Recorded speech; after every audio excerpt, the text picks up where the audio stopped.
नमस्कार, मी प्रसन्न जोशी. आपण पाहताय महाराष्ट्र देशा.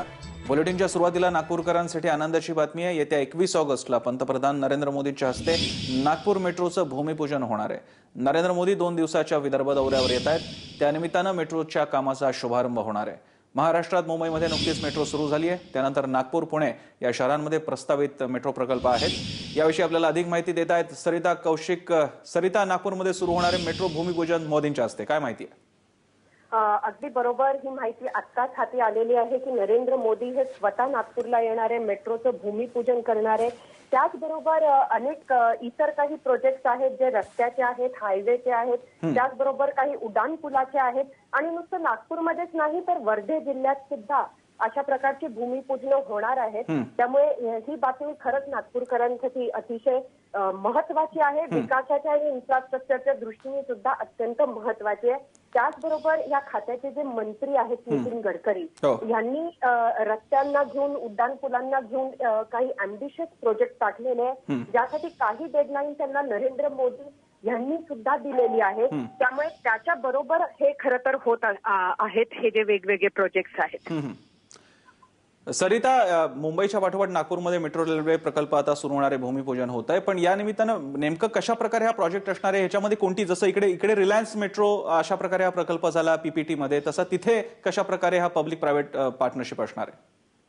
हा जो संपूर्ण मेट्रो आहे हा तसा तर नागपूर सुधार प्रन्यास ही त्याची नोडल एजन्सी आहे. आणि हा जो प्रोजेक्ट रिपोर्ट आहे हा दिल्ली मेट्रो रेल कॉर्पोरेशननी बनवलेला आहे. 9,000 करोडचा खरं तर हा पूर्ण प्रस्ताव आहे. आणि यामध्ये 2 कॉरिडॉर्स राहणार आहे. उत्तर दक्षिण हा एक कॉरिडॉर आहे आणि पूर्व पश्चिम असा कॉरिडॉर आहे. उत्तर दक्षिण मध्ये 18 स्टेशन्स राहणार आहे आणि पूर्व पश्चिम मध्ये 19 स्टेशन्स राहणार आहेत. या संपूर्ण रूट मध्ये तसं हा जो प्रस्तावित रूट आहे त्यामध्ये जी जमीन हस्तांतरित करून घ्यायची आहे शासनाला, त्यामध्ये जी जमीन आहे ती सर्व शासकीय ऑफिसेसची असल्यामुळे यात सुद्धा खूपशी अडचण काहीच दिसत नाहीये. सरिता, हा प्रोजेक्टची टोटल कॉस्ट किती आहे आणि जसं तू सांगितलीस हा किती किलोमीटरचा प्रोजेक्ट आहे आणि कशा प्रकारे नागपूर शहराला याचा लाभ होईल?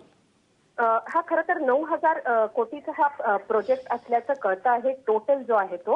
आणि ह्याच्यामध्ये जो वित्तीय सहभाग आहे तो बँकेचं कर्ज सुद्धा आहे ह्याच्यामध्ये 50%. त्याचबरोबर केंद्र शासनाचा 20%चा वाटा आहे, राज्य शासनाचा 20%चा वाटा आहे, नागपूर सुधार प्रन्यास आणि नागपूर महानगरपालिकेचा सुद्धा 5-5%चा यामध्ये वाटा आहे. याच्यातला अगदी फार थोडा भाग हा अंडरग्राऊंड आहे. आणि खरं तर हा जो संपूर्ण प्रोजेक्ट आहे याची नोडल एजन्सी ही नागपूर सुधार प्रन्यास, जी टाउन डेव्हलपमेंट अथॉरिटी आहे नागपूरची, ती आहे. धन्यवाद सरिता, तुम्ही दिलेल्या या सविस्तर माहितीबद्दल.